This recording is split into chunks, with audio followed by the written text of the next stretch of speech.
अस्सलाम वालेकुम viewers, welcome to my YouTube channel. आज हम डिस्कस करने जा रहे हैं यूनिफॉर्म कंटिन्यूअस फंक्शन को। इससे पहले कंटिन्यूटी के ऊपर हमारे दो लेक्चर हो चुके हैं, एक तो कंटिन्यूअस फंक्शन के ऊपर और एक कंटिन्यूअस फंक्शन ऑन इंटरवल के ऊपर। आज जो है कंटिन्यूटी का हमारा आखिरी आर्टिकल है और ये है यूनिफॉर्मली कंटिन्यूअस फंक्शन। इसकी डेफिनेशन देखते हैं। Let a is a subset of R and let f is a function from A to R, we say that f is uniformly continuous on A if for each epsilon greater than 0 there is a delta which depends on epsilon greater than 0 such that if x u belongs to A or any members of satisfying x minus u less than delta, then f of x minus f of u whole mod less than epsilon। अब किसी भी function को हम उस वक्त uniformly continuous कहेंगे जब वो दो कंडीशन को सेटिस्फाई करेगा कि दो नंबर ऐसे जो कि हम एक से लेंगे और उनका जो डिफरेंस है, उनका डिस्टेंस है, वो डेल्टा से लेस होना चाहिए। और दूसरी बात, उनके जो इमेजेस हैं f of x minus f of you, उनका डिस्टेंस जो है वो भी लेस देन एप्सिलॉन होना चाहिए। ये सिंपल सी बात मैंने मैट्रिक्स स्पेस के उसमें आपको समझा दी। ठीक है, ये दो कंडीशन अगर सेटिस्फाई होंगी तो हमारे पास जो फंक्शन है वो कंटिन्यूअस, यूनिफॉर्मली कंटिन्यूअस होगा। अगर इनमें से कोई एक भी पूरी नहीं होती तो वो फंक्शन यूनिफॉर्मली कंटिन्यूअस नहीं होगा। अब हमारे पास एक एग्जांपल है, f of x is equal to square root x, और हमने इसे साबित करना है कि क्या है, ये यूनिफॉर्मली कंटिन्यूअस है। अब ज़रा देखते हैं, सपोज़ हमने यहाँ पे किया हुआ है कि हमारा एप्सिलॉन जो है वो 1 की इक्वल है। हम इसके अगेंस्ट एक डेल्टा ऐसा फाइंड कर सकते हैं और डेल्टा हमारा 0 से बड़ा और 1 से छोटा है। अब हम लेट यहाँ पे करते हैं कि x डेल्टा स्क्वायर के बराबर है और y जो है वो डेल्टा स्क्वायर बाय 4 के बराबर है। अब जैसा कि मैंने कहा, हम दो ये वाली कंडीशन को सेटिस्फाई कराएंगे। पहली कंडीशन क्या है, x माइनस यू का मॉड, तो पुट करें जी वैल्यू यहाँ से लेके delta square minus delta square by 4 इसका मॉड, और इसको अगर हम हल करते हैं तो क्या आएगा, 3 डेल्टा स्क्वायर बाय 4 का मॉड या 3 डेल्टा स्क्वायर बाय 4, चूँकि ये पॉजिटिव है सारे और हमें पता है कि ये किससे लेस है, ये डेल्टा से। ये वाली टर्म लेस है क्योंकि डेल्टा हमारे पास 0 और 1 के दरमियान है। ठीक है, इसे हम बेशक सॉल्व भी कर लें तो ये लेस देन डेल्टा आ गई। अब दूसरी कंडीशन है हमारे पास f of x minus f of you.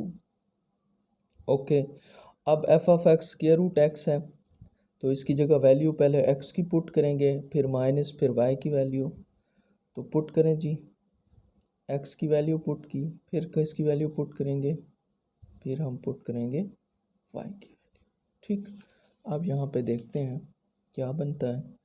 Square root square से कैंसिल, डेल्टा माइनस, इसी तरह ये भी कैंसिल, डेल्टा बाय 2 और delta minus delta by 2 which is equal to delta by 2 which is less than epsilon, क्योंकि epsilon हमारे पास कितना था, 1 था। ठीक है, तो अब ये दो कंडीशन सेटिस्फाई हो गई हैं तो हम कह सकते हैं कि f of x is equal to square root x is uniformly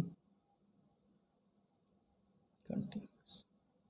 ठीक है, यूनिफॉर्मली कंटिन्यूस। क्लियर हो गई बात। अब जो है थोड़ा सा हम डिफरेंस देखेंगे कि what is different between continuous and uniform continuous function. ठीक है, तो इसको हम ज़रा सा नाम देते हैं लोकल एंड ग्लोबल कंटिन्यूटी। इसकी डेफिनेशन देख लेते हैं। Function which is continuous at a point is called local continuous function and a function which is continuous at a whole set is called global continuous function और global continuous. क्या मतलब है कि जैसा कि हमने पीछे पढ़ा था कि किसी भी पॉइंट की कंटिन्यूटी, किसी भी फंक्शन की कंटिन्यूटी हम चेक करते थे किसी भी पॉइंट के ऊपर। जैसे हम कह देते थे कि let f is continuous on small x. ठीक है, यानी कि जब आप किसी भी पॉइंट की कंटिन्यूटी की बात करते हैं तो फिर ये आपके पास क्या होगी, लोकल कंटिन्यूटी होगी। ठीक है, और अगर आप जो है किसी सेट की बात जब करेंगे, यानी कि होल सेट के ऊपर, यहाँ पे फंक्शन x बिलोंग्स टू ए कह दें कि ए के किसी पॉइंट पे अगर फंक्शन कंटिन्यूस है तो उसे लोकल कंटिन्यू कहेंगे। और अगर आपके पास f जो है वो कंटिन्यूस हो जाए एट ए पूरे सेट के ऊपर, यानी कि इस सेट के तमाम एलिमेंट्स पे अगर ये f कंटिन्यूस है तो हम इसे क्या कहेंगे, ग्लोबल कंटिन्यूटी। और ग्लोबल कंटिन्यूटी कह दें या आप इसको कह दें यूनिफॉर्म कंटिन्यूटी। ठीक है, एक ही बात है। यूनिफॉर्मली कंटिन्यूस का क्या मतलब है कि वो जो फंक्शन कंटिन्यूस है वो पूरे के पूरे सेट के ऊपर कंटिन्यूस हो। अब दो चीज़ें हमारे पास कि continuous function, uniform continuous function. ठीक है, अब इनका जो है आपने डिफरेंस याद रखना है कि क्या है। इसको थोड़ा सा मैं इसका कंपैरिजन कर देता हूँ। कंटिन्यूस फंक्शन जो है ये एट अ पॉइंट होता है, पहली बात, और ये एट अ सेट होता है। फंक्शन सेट के ऊपर कंटिन्यूस तो यूनिफॉर्म, अगर किसी पॉइंट के ऊपर तो वो खाली कंटिन्यूस फंक्शन। ठीक, दूसरी बात कि आपके पास इसमें जो है ना वो डेल्टा डिपेंड करता है एप्सिलॉन पे और उस पॉइंट पे। ठीक है, और इसमें जो है डेल्टा आपका डिपेंड करेगा खाली एप्सिलॉन पे, यहाँ पे पॉइंट पे, यहाँ पे इस पे। तो ये इनके दरमियान जो है वो मेजर डिफरेंस है, कंटिन्यूस फंक्शन और यूनिफॉर्म कंटिन्यूस फंक्शन। अब एक और बड़ी अहम बात कि आपके पास अगर फंक्शन हो यूनिफॉर्म कंटिन्यूस, अगर फंक्शन क्या हो यूनिफॉर्म कंटिन्यूस हो, तो वो लाजमी बात है कि वो कंटिन्यूस होगा।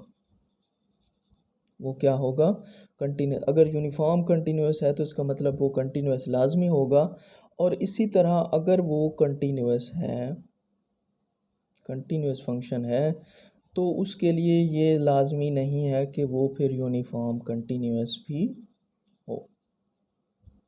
ठीक है, ये याद रखना है कि यूनिफॉर्म कंटिन्यूस हमेशा कंटिन्यूस होगा, और कंटिन्यूस के लिए लाजमी नहीं है कि वो यूनिफॉर्म कंटिन्यूस हो। इसकी एग्जांपल आपके सामने f of x is equal to 1/x है। ये एक ऐसा फंक्शन है विच इज़ कंटिन्यूस, ये कंटिन्यूस तो है बट नॉट यूनिफॉर्मली कंटिन्यूस, ये यूनिफॉर्मली कंटिन्यूस नहीं है। इसकी जो है वो एक्सप्लेनेशन मैं आपको भी कर देता हूँ कि ये यूनिफॉर्म कंटिन्यूस क्यों है। तो ज़रा हम जो है आते हैं अपने क्राइटेरिया पे, नॉन यूनिफॉर्म कंटिन्यूटी क्राइटेरिया। तो ये क्राइटेरिया हमें क्या कहता है कि आपका जो है फंक्शन वो नॉन यूनिफॉर्मली कंटिन्यूस ए पे कब होगा, कि कोई एप्सिलॉन हो पॉजिटिव हो, टू सीक्वेंस, अगर आपके पास दो sequence x n and u n ऐसे मिल जाते हैं कि उनकी लिमिट जो है ज़ीरो के बराबर आ जाए, लेकिन उनके जो इमेजेस हैं उनका डिफरेंस जो है वो ग्रेटर दैन एप्सिलॉन आ जाए। हालांकि हमने यूनिफॉर्म कंटिन्यूटी की डेफिनेशन में ये पढ़ा है कि ये लेस दैन एप्सिलॉन हो। तो ज़रा जो एग्जांपल मैंने अभी अभी दी थी 1/x वाली, इसको हम चेक करते हैं कि ये यूनिफॉर्मली कंटिन्यूस क्यों नहीं है। तो ये दो फंक्शन मैंने लिए हैं x n and u n, दो सीक्वेंसेस हैं हमारे पास x n and u n. अब यही वाली कंडीशनें दो मैं सेटिस्फाई कराऊंगा। पहले मैं देखता हूँ कि इसकी लिमिट क्या बनती है, फिर मैं इसके इमेजेस लेके इसको चेक करेंगे। तो सबसे पहले लिमिट लें जी, n goes to infinity x n minus u n is equal to, अब एक्स एन है क्या बनेगा जी, 1/n माइनस 1/n प्लस 1। तो आपको पता है एन को अगर इन्फिनिटी रखते हैं तो ये भी ज़ीरो हो जाएगा और ये भी ज़ीरो हो जाएगा।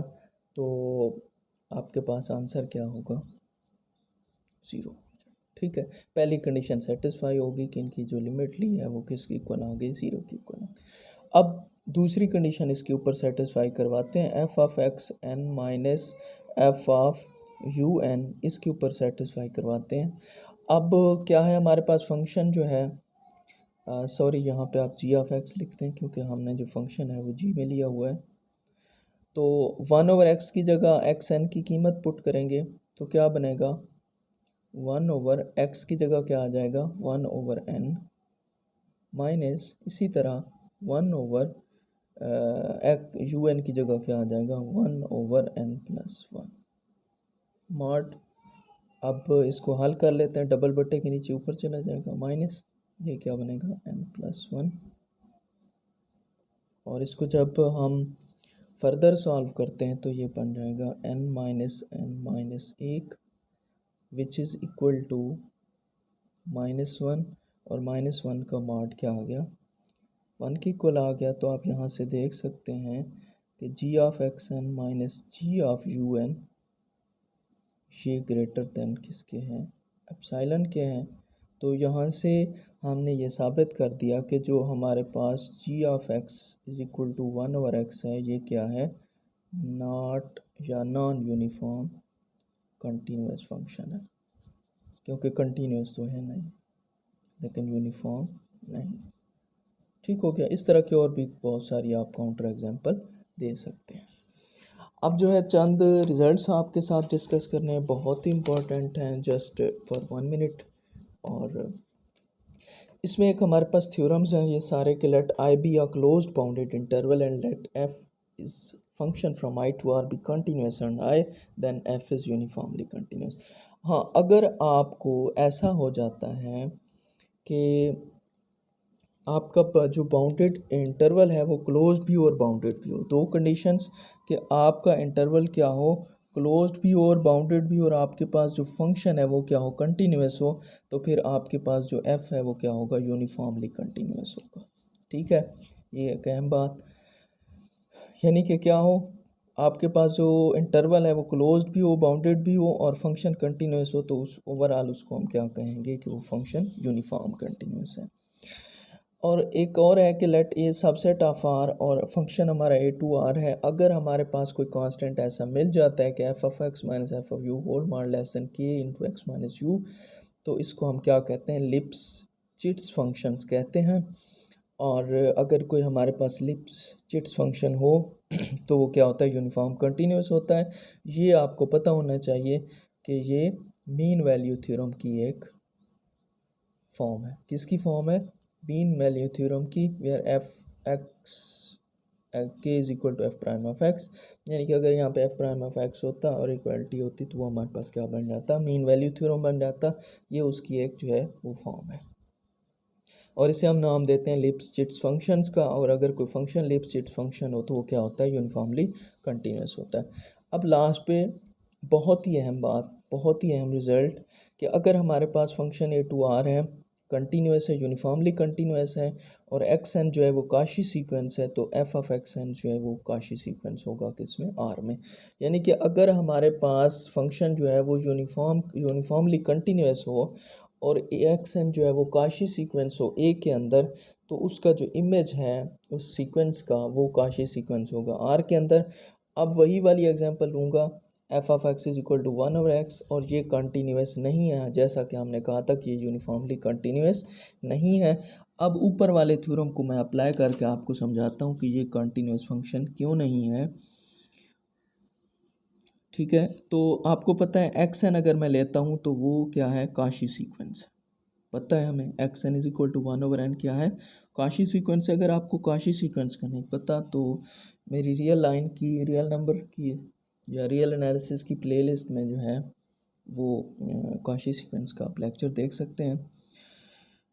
एक्स एन जो है वो हमारे पास काशी सीक्वेंस है, लेकिन अगर हम इसका इमेज लेते हैं, एफ ऑफ एक्स एन लेते हैं, तो आप यहाँ पे देख सकते हैं कि एफ ऑफ एक्स 1/x है, एक्स की जगह एक्स एन पुट करूँगा तो 1/1/n आएगा, जबकि ये एन की इक्वल। और आपको पता होना चाहिए कि ये एन जो है फिर ये काशी सीक्वेंस नहीं है, क्योंकि काशी सीक्वेंस में जो है वो एक ख़ास पीरियड के बाद टर्म्स जो हैं वो बिल्कुल एक दूसरे के क्लोज़ हो जाती हैं, लेकिन ये एक ऐसा सीक्वेंस है कि इसके टर्म्स कभी भी क्लोज़ नहीं होंगी बल्कि एक दूसरे से दूर चलती जाएंगी। तो ये काशी सीक्वेंस नहीं है। तो यहाँ पे देख लें कि एक्स एन काशी है, f of x n Cauchy नहीं है, तो इसका क्या मतलब है कि ये फंक्शन यूनिफॉर्मली कंटिन्यूस नहीं है। अगर ऐसा होता कि एक्स एन काशी होता, एफ ऑफ एक्स एन भी काशी आ जाता, तो फिर ये फंक्शन क्या था हमारे पास, यूनिफॉर्मली कंटिन्यूस होता था। तो ये जो थ्योरम मैंने 3-4 पढ़ाए हैं, इनके प्रूफ भी मेरे पास है। अगर किसी को चाहिए तो जो वीडियो का आइकन है उसमें मेरा व्हाट्सएप नंबर मौजूद है, मुझसे रब्ता कर सकते हैं। आज के लिए इतना ही, इंशाल्लाह मिलेंगे नेक्स्ट लेक्चर में, तब तक के लिए अल्लाह हाफ़िज़।